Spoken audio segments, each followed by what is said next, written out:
The first time I saw him, I convinced myself it was just another neighbor. That's what made everything that happened afterwards so terrifying. Because once I realized he wasn't a neighbor, I had already been watching him for weeks. Last summer, my wife Emily and I finally bought our first house. It wasn't anything special. A small 2-story place tucked into a quiet neighborhood outside Cedar Falls. The previous owner had lived there for almost 40 years before passing away. The house needed paint. The fence leaned in a few places. The backyard was enormous compared to everything else around it. A massive oak tree stood near the center, casting shade over half the lawn. There was an old wooden swing hanging from one of its branches. It looked like something straight out of an old family photo. Our 6-year-old daughter Lily fell in love with it immediately. Every evening after dinner she'd run outside barefoot and spend an hour swinging while Emily watered flowers she'd just planted. Those evenings became our routine. Warm air. Crickets. The smell of freshly cut grass. It felt like the kind of summer families remember forever. At least, that's what I thought. One evening I was grilling burgers while Emily was inside setting the table. Lily was laughing on the swing. I remember hearing her giggle. Then, silence. Not unusual. Kids get distracted. I looked over expecting to see her chasing butterflies. Instead she was staring into the woods behind our property. Perfectly still. I walked over. "What are you looking at?" She didn't answer. She just pointed. "There." I followed her finger. Nothing. Just trees. Bushes. A worn-out chain-link fence separating our yard from the abandoned property behind us. I saw someone. Probably a deer. She shook her head. No. A man. I laughed. "Honey, nobody's back there." She frowned. He smiled. That night I checked anyway. Flashlight. Work boots. Nothing. No footprints. No broken fence. No signs anyone had crossed into our yard. Emily teased me afterward. "You really searched the woods because a 6-year-old said she saw someone." I just wanted to make sure. She smiled. "You're already turning into a paranoid dad." Maybe she was right. The next afternoon I was mowing the lawn. Halfway through, I noticed something odd. The swing was moving. Not gently. Someone had clearly been swinging moments before. But Lily was inside watching cartoons. The wind wasn't blowing. I stopped the mower. The swing slowed. Back. Forward. Back. Forward. Then stopped. I walked over. The seat was warm. Maybe from the sun. Maybe. I told myself not to overthink it. A week later Emily asked me something strange. "Did you move the lawn chairs?" "No. They're facing the woods." I looked outside. She was right. The 2 chairs we'd left near the patio had somehow been turned around. Both pointed directly toward the tree line. As if someone had been sitting there. Watching. I assumed teenagers had jumped the fence overnight. Kids do stupid things. I turned the chairs back around. Forgot about it. Or tried to. Then Lily started talking about the waving man. She mentioned him so casually that I almost ignored it. The waving man came back today. Emily looked confused. "What waving man?" "The one behind the trees." My stomach tightened. "When did you see him?" "This afternoon." "What did he look like?" She shrugged. "He wears dark clothes. Old clothes. He smiles all the time." Emily laughed nervously. "Sweetie, maybe you dreamed him." Lily immediately shook her head. "He doesn't come inside. He only watches. The room fell silent. That night Emily admitted something. I've seen someone too. I looked up. What? She hesitated. I didn't want to scare you. Yesterday evening, I thought I saw somebody standing behind the fence. You did? I only saw him for a second. What did he look like? I don't know. It was getting dark. I looked away. When I looked back, he was gone. Neither of us slept well that night. The following Saturday our neighbor stopped by. His name was Frank. Retired firefighter. Lived next door for nearly 20 years. He was the type who knew everyone's business.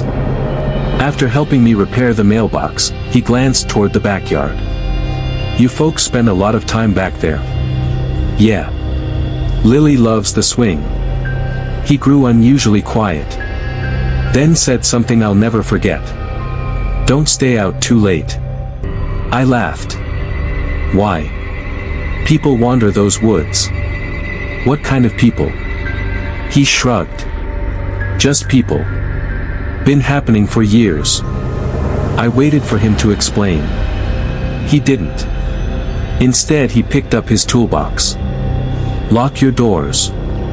Then he left. That evening I searched online. Nothing. No missing people. No crimes. No trespassers. No local legends. Everything looked normal. Almost too normal. A few nights later Emily woke me around 2 in the morning. Jake. I opened my eyes. What? Listen. At first. Nothing. Then I heard it. The swing. Creak. Creak. Creak. Slow. Rhythmic. Like someone gently rocking back and forth. Outside. I checked the baby monitor. Lily was asleep. Emily whispered. Please don't go. I grabbed my flashlight anyway. When I opened the back door, the sound stopped. Immediately. The backyard looked empty. Moonlight covered the grass. The swing hung perfectly still beneath the oak tree. No wind. No movement. Nothing. I walked halfway across the yard. Still nothing. Then. Crunch. Leaves. Behind the fence. I turned the flashlight toward the woods. The beam caught something pale for less than a second. A face. Standing perfectly still between 2 trees. Watching me. Before I could focus, it stepped backward into complete darkness. And disappeared. I sprinted to the fence. Jumped over it. Shined the flashlight everywhere. Nothing. No footsteps. No branches moving. No sound. Just silence. The kind of silence that makes you feel like you're no longer alone. When I got back to the house, Emily had locked the back door. She saw my face. You saw him. I couldn't answer. Because I wasn't sure what I'd seen. Only one thing was certain. Someone had been watching our family from the woods. For much longer than we realized. The next morning, I told myself I wasn't going to mention what I'd seen.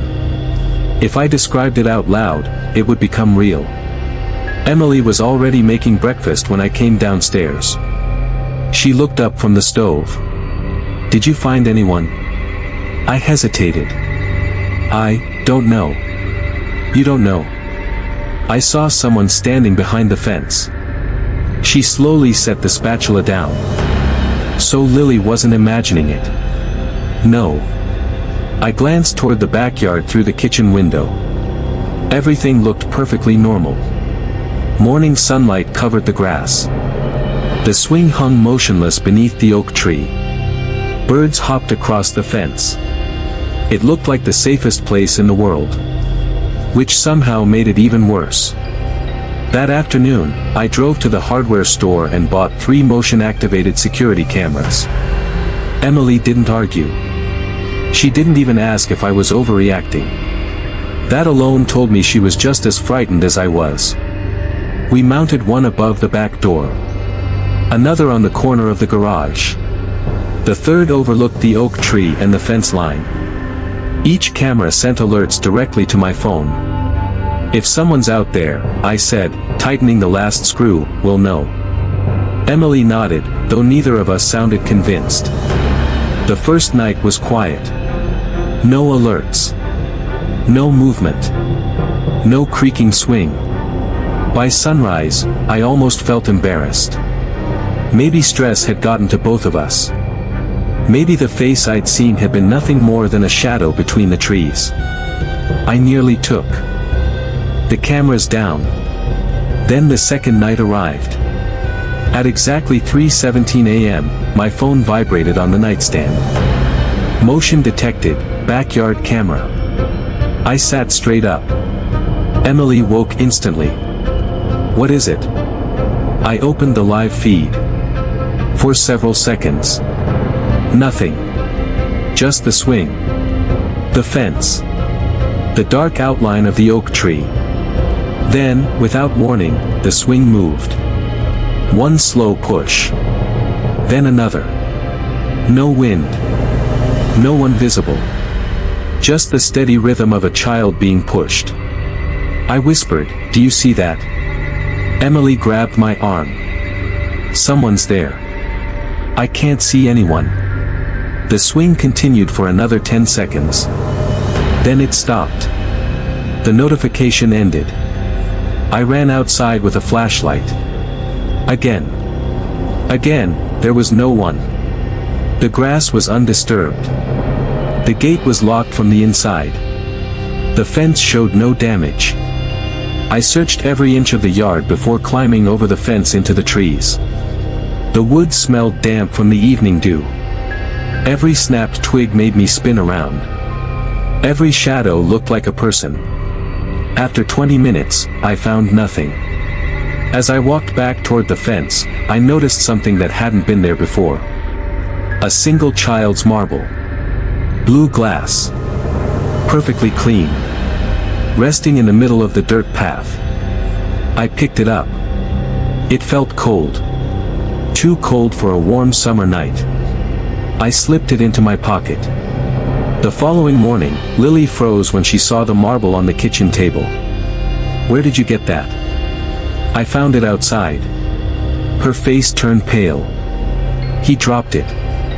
I exchanged a look with Emily. "Who did?" "The waving man." "You've seen that marble before?" She nodded. "He rolls it back and forth." "When?" She looked toward the backyard. "Sometimes." Neither Emily nor I spoke for several seconds. That evening, I decided to review every camera recording instead of relying only on alerts. Hours of empty footage. Trees moving. Birds landing. A stray cat crossing the fence. Nothing unusual. Then I reached the clip from 3:17 a.m. I slowed the playback to half speed. The swing began moving. Frame by frame, I watched the empty yard. And then, something changed. Not the swing. The shadow beneath the oak tree. It grew darker. Not because of clouds. Not because of the camera. It was as if someone was standing in the tree's shadow, perfectly still, blending into the darkness. At normal speed, you'd never notice. Slowed down. The outline became unmistakable. A tall figure. Watching the house. Watching the camera. He never moved. Not once. Then, on the final frame before the recording ended, the figure was gone. Not walking away. Not running. Just gone. I exported the clip and showed it to Frank the next day. He stared at it longer than I expected. Finally, he sighed. "You should leave." I frowned. What? Take your family somewhere else. For what reason? I've lived here 22 years. I've seen things in those woods. What things? He rubbed the back of his neck. People disappear around here. I waited. He looked toward the abandoned property behind our fence. They're never found.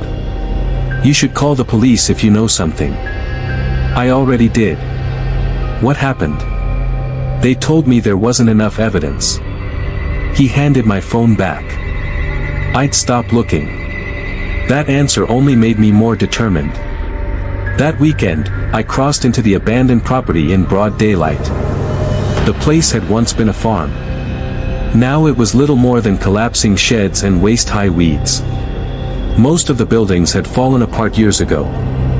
One structure remained standing. A small wooden shed leaning to one side. Its door hung open. I stepped inside. Dust coated everything. Broken tools. Rusted shelves. An old lantern. Nothing unusual. Then my flashlight landed on the wall. Someone had carved dozens of straight lines into the wood. 5 scratches. Then another 5. Then another. Hundreds of tally marks. As if someone had spent years counting the days. Near the corner sat an old folding chair. It faced one small window. The window looked directly into our backyard. I felt a chill run through me. Someone had been sitting there, watching our home, for a very long time. As I backed toward the door, I heard a single sound behind me. A quiet scrape. Like the sole of a shoe sliding across old wood. I turned. The shed was empty. But the chair was no longer facing the window. It was facing me. If you've ever heard footsteps outside your bedroom window in the middle of the night, you know how quickly your imagination starts filling in the blanks. Mine didn't have to imagine. Because whoever was outside wanted me to know they were there. This happened during one of the hottest summers the first can remember. I had just turned 24 and moved into a small rental house outside a farming town in southern Missouri. The place wasn't fancy, but it was cheap. It sat at the end of a gravel road with only 2 neighboring houses within half a mile. Behind the property stretched an enormous backyard surrounded by an old 6-foot wooden privacy fence. Beyond that fence was nothing but open fields and patches of dense forest. It was exactly the kind of quiet place I'd always wanted. For the first few weeks, life was peaceful. Every evening I'd grill dinner, sit on the back porch with my dog, Cooper, and watch the sunset disappear behind the trees. The only sounds were birds, insects, and the occasional tractor in the distance. Then one Friday night, everything changed. Around 11, Cooper suddenly stood up from beside my chair.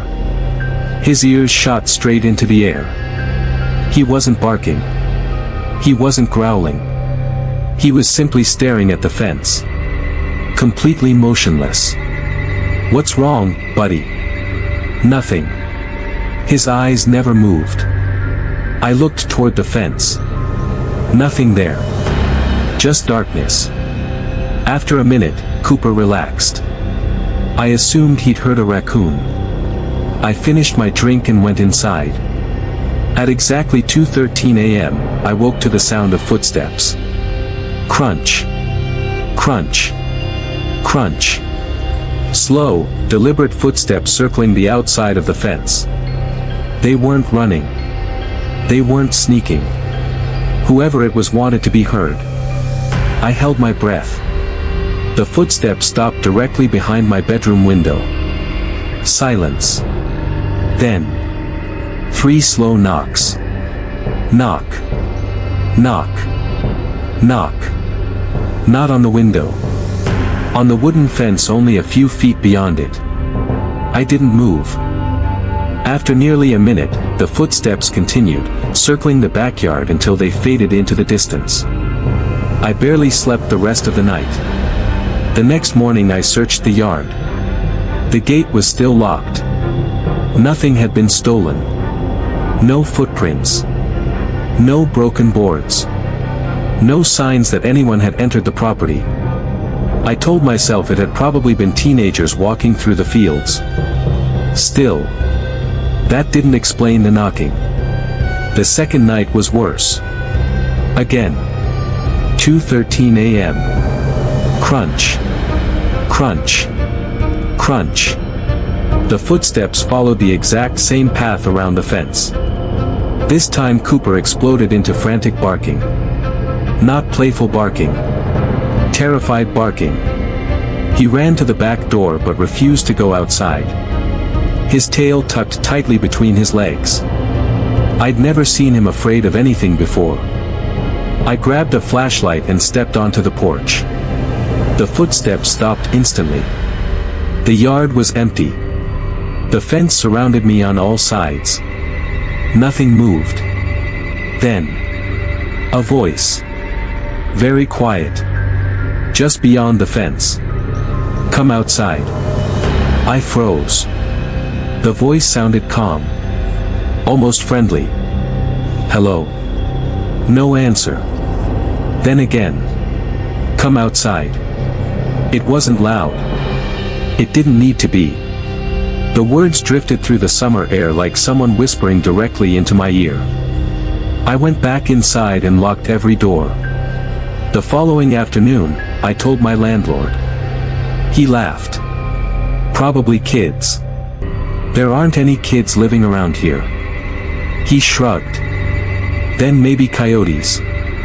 Coyotes don't ask people to come outside. His smile disappeared. You heard talking. I nodded. He stared toward the backyard for several seconds before quietly saying, "If it happens again, don't answer." That response bothered me more than the footsteps. Night 3 arrived. I stayed awake with every light in the house turned off. At 2:13 exactly, the footsteps returned. This time they stopped behind the back gate. A slow scratching sound echoed across the fence. Like fingernails. Dragging across old wood. Then. Tap. Tap. Tap. Someone lightly tapped the gate. Cooper hid beneath the kitchen table, trembling. My phone buzzed. It was a motion alert from the cheap security camera I'd installed that afternoon. I opened the live feed. The gate filled the screen. Nothing else. For nearly 30 seconds. Nothing happened. Then a hand appeared over the top of the fence. Just the fingers. Long. Thin. Pale. They curled around the top board for 1 second before disappearing. No face. No arm. Just a hand. My heart pounded so hard I could hear it. I grabbed my flashlight and rushed outside. The gate was empty. No footprints. No tire tracks. Nothing. The only thing lying on the ground was a faded red baseball. Old. Dirty. As if it had been buried for years. I picked it up. Written across it in black marker were 2 words. Found you. I stared at the message until my hands began shaking. Someone hadn't chosen my house randomly. Someone knew I lived there. And they wanted me to know they were watching. The next evening, I asked my elderly neighbor, Mrs. Harper, if she'd ever noticed anyone around the fields. Her face changed immediately. You've heard the walker.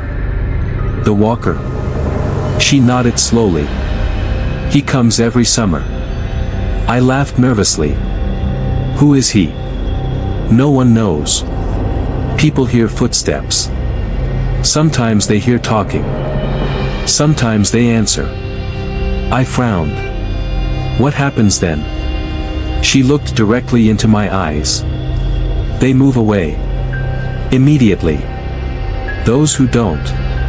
She stopped talking. What? Mrs. Harper simply shook her head. I wouldn't stay here after dark. That night, I decided I wasn't going to hide anymore.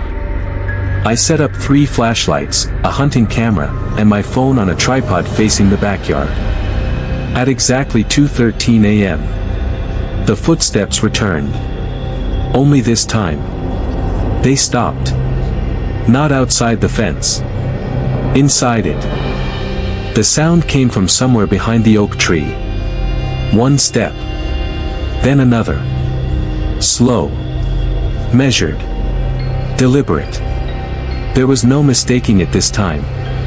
Someone was inside my backyard. I stared at the security camera feed on my phone. Nothing.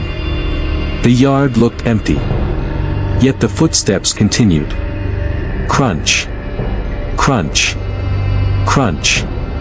They were circling the inside of the fence now, as if whoever it was wanted me to know they had crossed the barrier. Cooper whimpered beneath the kitchen table. He wouldn't even look toward the back door. I grabbed the flashlight with one hand and a heavy baseball bat with the other.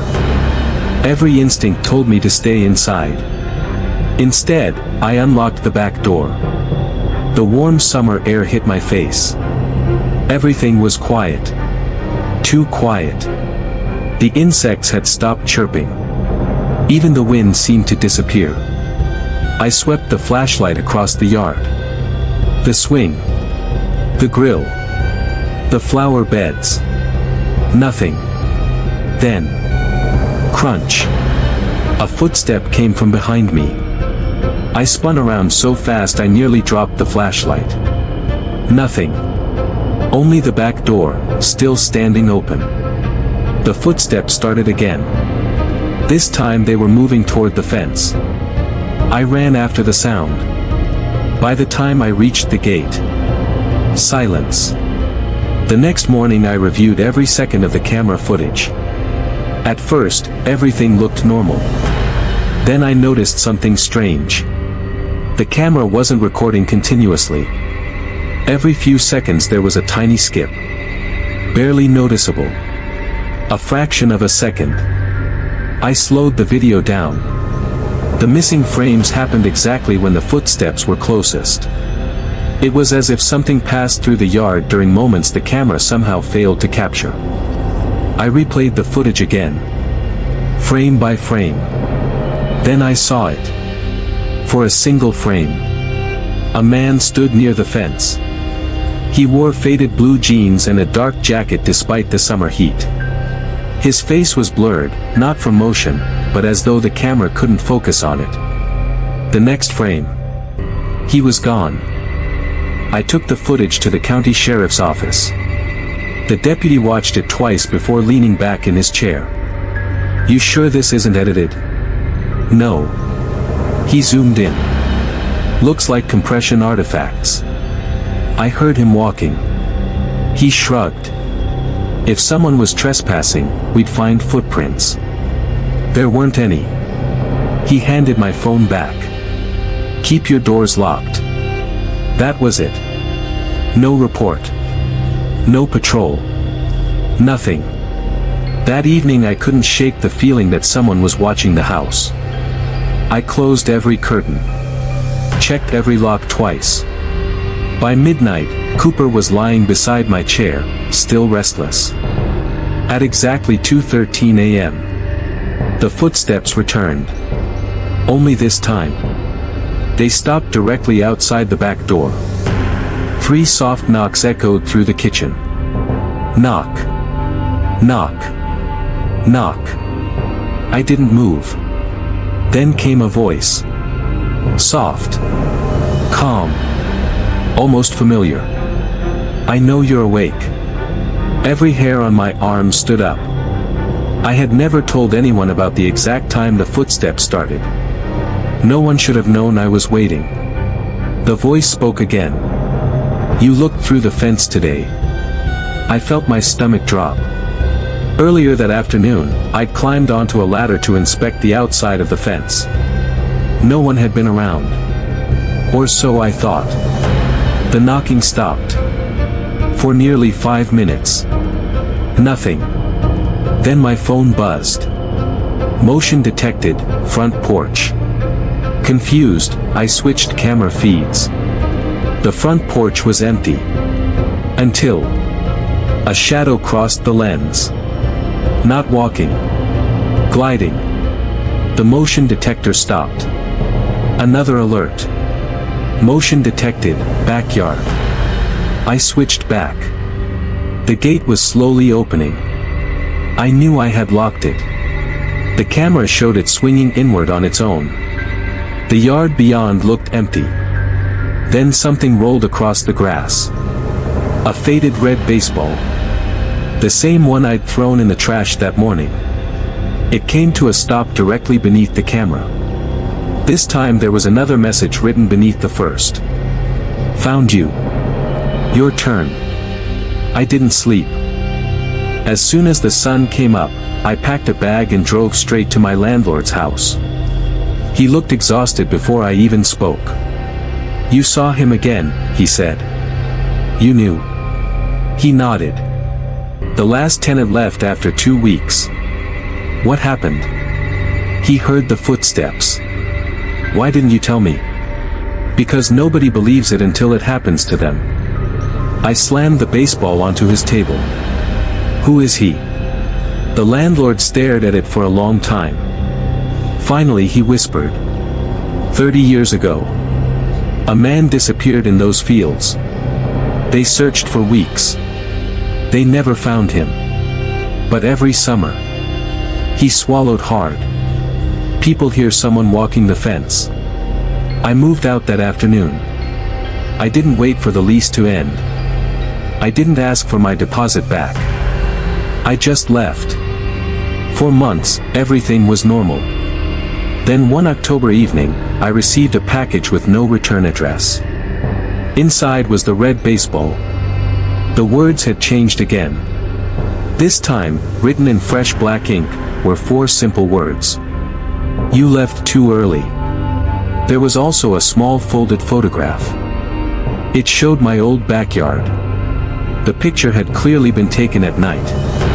The date printed in the corner matched a week after I'd moved away. The yard looked empty. Until I noticed the reflection in the kitchen window. Someone was standing inside the house. Looking out. The house had been vacant for days. I called the sheriff immediately. They searched the property the next morning. According to the report, no one had been there. The house was completely empty. The baseball disappeared from the evidence locker 3 days later. No officer admitted moving it. No one ever explained how it vanished. I still keep that photograph locked in a drawer. Every now and then, I take it out, hoping I'll convince myself I imagined the figure in the window. I never do. Because every time I look at the picture, I notice one new detail. The figure isn't looking at the camera anymore. There are some memories that refuse to fade, no matter how many years pass. You can move to another city. Start another job. Build another life. But every now and then, something as simple as hearing a screen door slam or smelling freshly cut grass can drag you right back to the worst night of your life.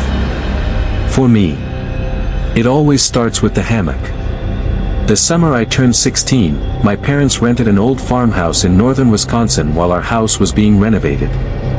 The place sat on nearly 10 acres of land. Most of it was open grass. The rest disappeared into thick pine forest. Behind the house was the biggest backyard I'd ever seen. A weathered wooden deck overlooked the property.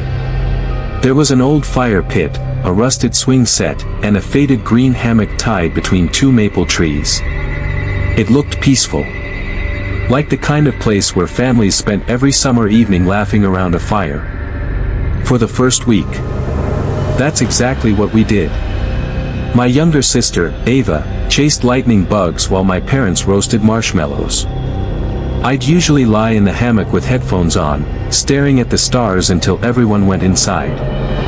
Nothing felt unusual. Until one Friday night. It was just after 10. The fire had burned down to glowing coals. Mom and Dad had already gone inside. Ava was asleep upstairs. I stayed outside, listening to music. The hammock swayed gently in the warm breeze. At some point, I realized something strange. The insects had gone silent. Completely silent. No crickets. No frogs. Nothing. I took one earbud out. The silence felt wrong. Then I heard it. A whistle. Soft. Slow. Just 3 notes. It came from somewhere beyond the tree line. I sat up. The woods were too dark to see more than a few feet inside. I waited. Nothing. After a minute, I laughed at myself. Probably another camper. I lay back down. The whistle came again. The exact same 3 notes. Closer this time. The next morning I mentioned it. Over breakfast. Dad shrugged. Probably somebody hiking. There aren't any trails back there, I said. The landlord had specifically told us the woods behind the property were privately owned. Mom smiled.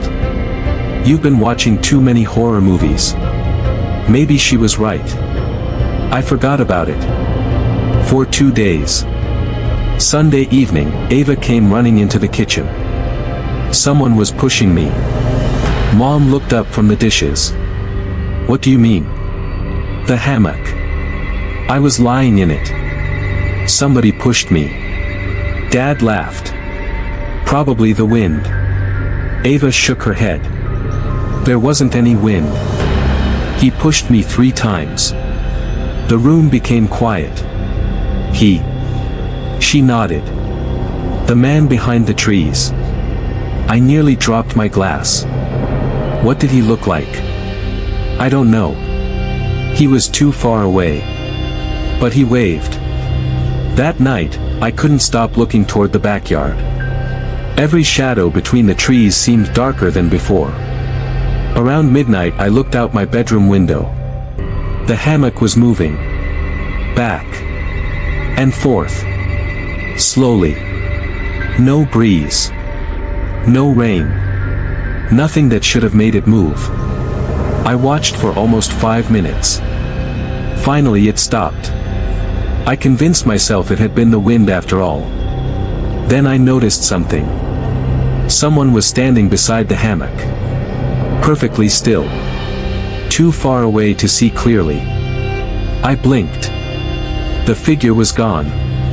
The following afternoon, Dad decided to inspect the property. He walked all the way to the edge of the woods. When he came back, he looked confused. There are footprints. What kind? Boots. Fresh ones. Maybe hunters. He shook his head.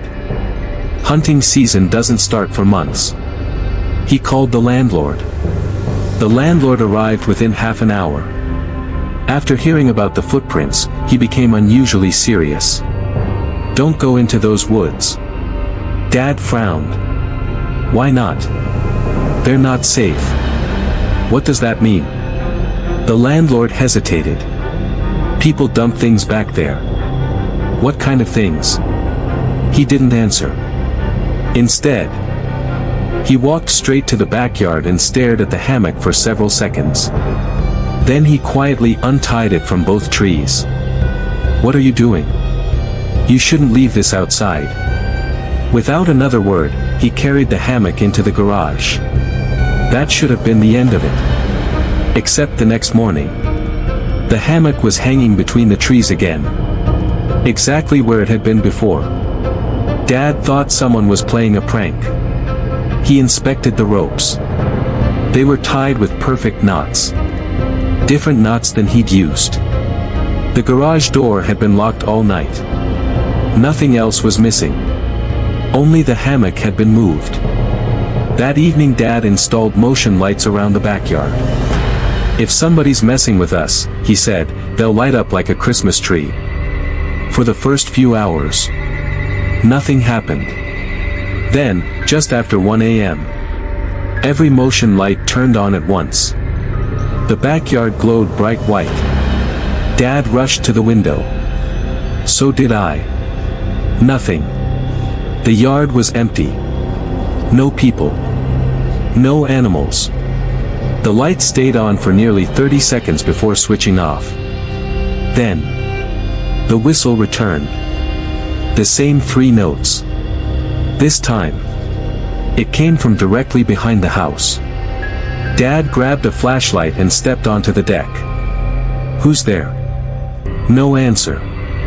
Only silence. He swept the light across the yard. The hammock hung perfectly still. The fire pit. The swing set. The fence.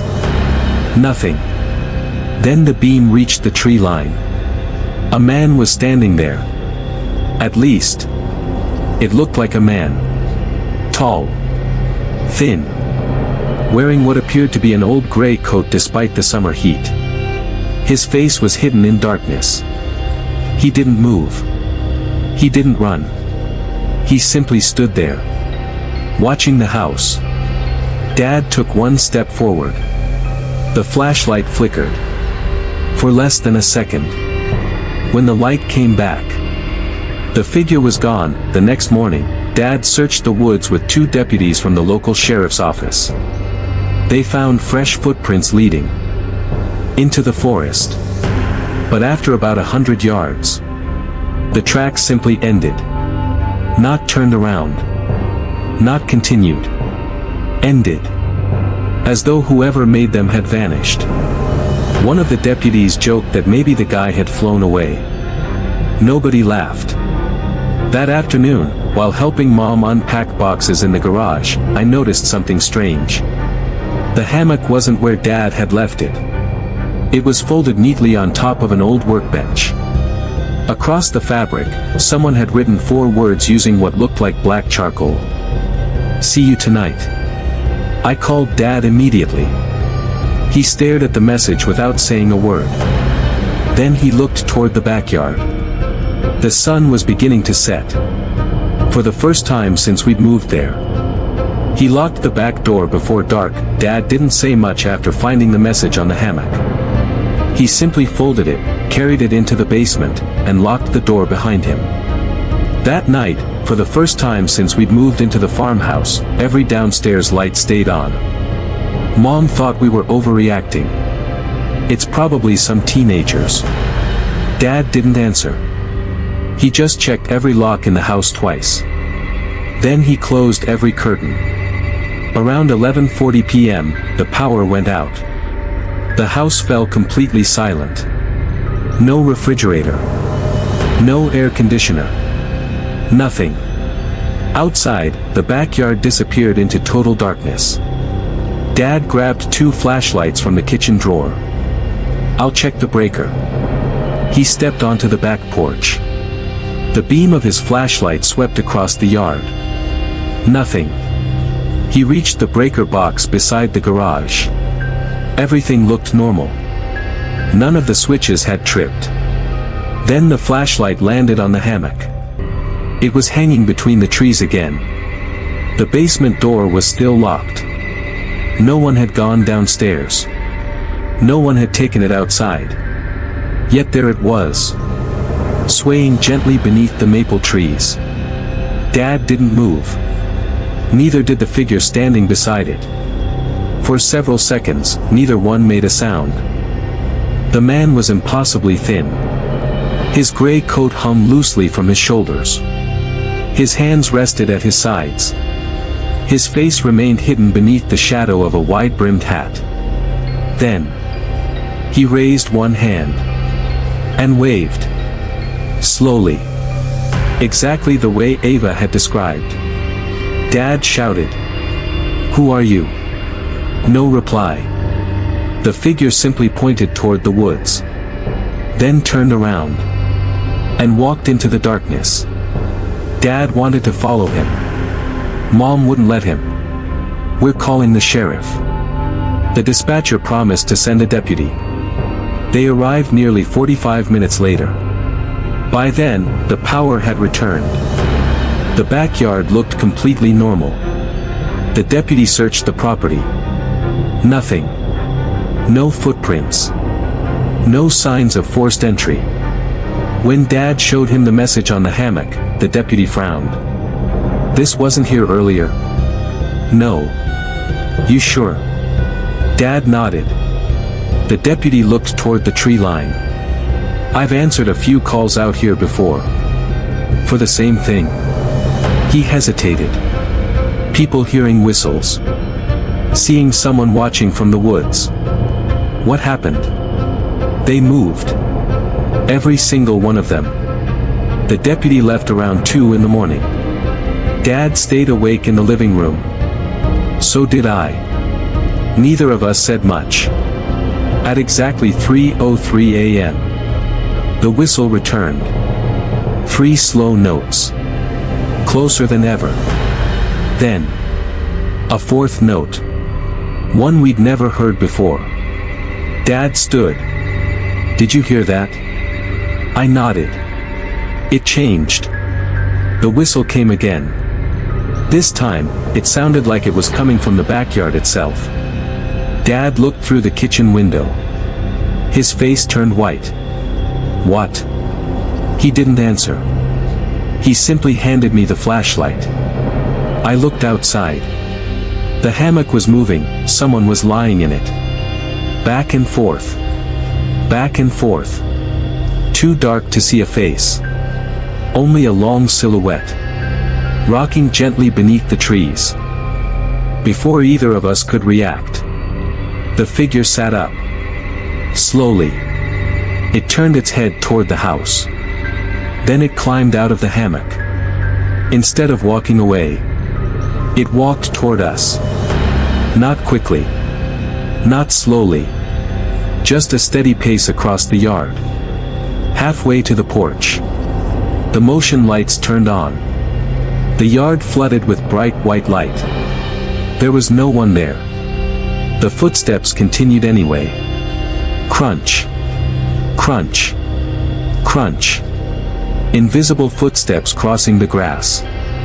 They stopped at the bottom of the porch steps. 3 knocks echoed beneath the wooden deck. Knock. Knock. Knock. Ava screamed upstairs. Mom ran to her room. Dad threw open the back door. The porch was empty. The yard was empty. But the hammock. It was still moving. We didn't sleep. As soon as daylight arrived, we packed everything we owned into the truck. The landlord arrived while we were loading boxes. He looked at the house for a long time before speaking. I figured this would happen. Dad stared at him. You knew. The landlord sighed. My grandfather built this farmhouse. He pointed toward the woods. When he was a boy, a traveler disappeared out there. They searched for weeks. They never found him. But after that, he paused. Families started hearing the whistle. The ones who ignored it never stayed long. Dad asked the question we'd all been thinking. Who was he? The landlord slowly shook his head. I don't think anyone ever found out. We drove away before noon. None of us ever wanted to see that property again. For years, we never talked about it. The farmhouse eventually sat empty. Then one day, almost 12 years later, curiosity got the better of me. I searched the address online. The house was gone. A fire had destroyed it several years earlier. The only thing left standing in the photographs were the 2 maple trees. Exactly where the hammock used to hang. I zoomed in on one of the pictures. At first, I noticed nothing unusual. Then I saw it. A rope. Tied between the trees. Something was hanging from it. A hammock. The official listing said the property had been abandoned since the fire. No one lived there. No one maintained the land. Yet the hammock looked brand new. Perfectly clean. Perfectly centered. As if someone had hung it only hours before. I closed the page and tried to forget about it. A week later, an envelope arrived in my mailbox. No stamp. No return address. Inside was a single Polaroid photograph. It showed the old backyard. The maple trees. The hammock. And someone lying in it. The person's face was hidden by shadow. But written across the bottom of the photograph, in faded black ink, were 6 words. There's always room for one more. I never found out who left the photograph. I moved again the following month. Sometimes, during the hottest nights of summer, I wake to the sound of 3 slow whistle notes drifting through the darkness outside my window. I've never looked. Because after everything that happened that summer, I learned one thing. Some invitations aren't meant to be answered. The backyard isn't always empty. Sometimes, it's waiting.